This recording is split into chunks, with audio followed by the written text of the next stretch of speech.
even in every single interviews that I've been to. And they always ask, you know, why do you volunteer? Like, why do you decide to invest so much of your time for a project? And it always brings me back to my freshman year as a team lead.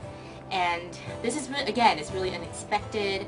Out of nowhere, I guess a lady called up one of the site leaders and said, oh, can you guys stop by and, you know, do this for my fence? Like, my fence is broken down. Like, can you just stop by? And it wasn't on the agenda, but I remember the committee member took me and another team lead over there. We rode in a cop's car, right? And we rode over there. Totally has no tools for this lady because it wasn't on the agenda. And we got there, I tried hammering her fence, I couldn't do it. So then I just saw that she was raking her leaves. So then I was like, alright, I'm gonna go help her while you guys, you know, do this.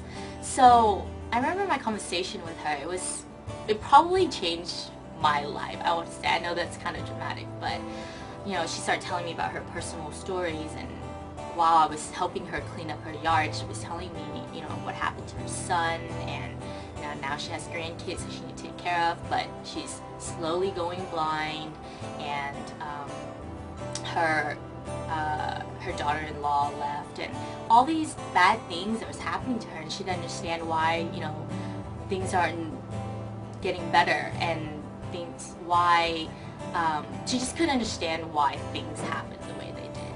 And I just remembered I didn't know what to say, and then she asked me, what am I doing? Like, oh, what group is this? Like, why are you guys in our neighborhood? And I was like, oh, we're just, you know, this volunteer event, da, da, da, da. And she asked me, what am I studying? And I was like, oh, I'm biochemistry, and I want to go to medical school.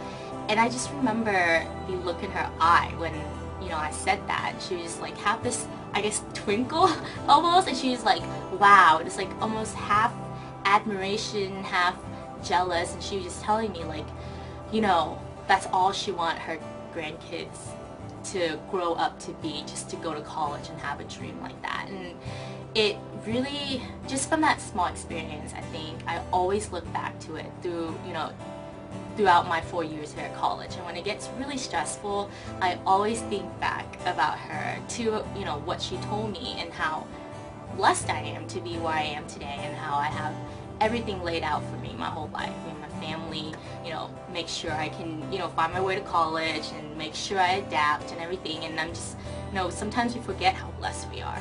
And through project, and just from that day, it really taught me that, you know, when you think you're having a bad day, you really don't. There's a lot of people out there that needs so much more than you do, and you have so much ability, so much to give back, if only you were willing to give back. So that's something that I always think back about, and something that I think has really changed my life, you know, that I have it so well, and sometimes I forget.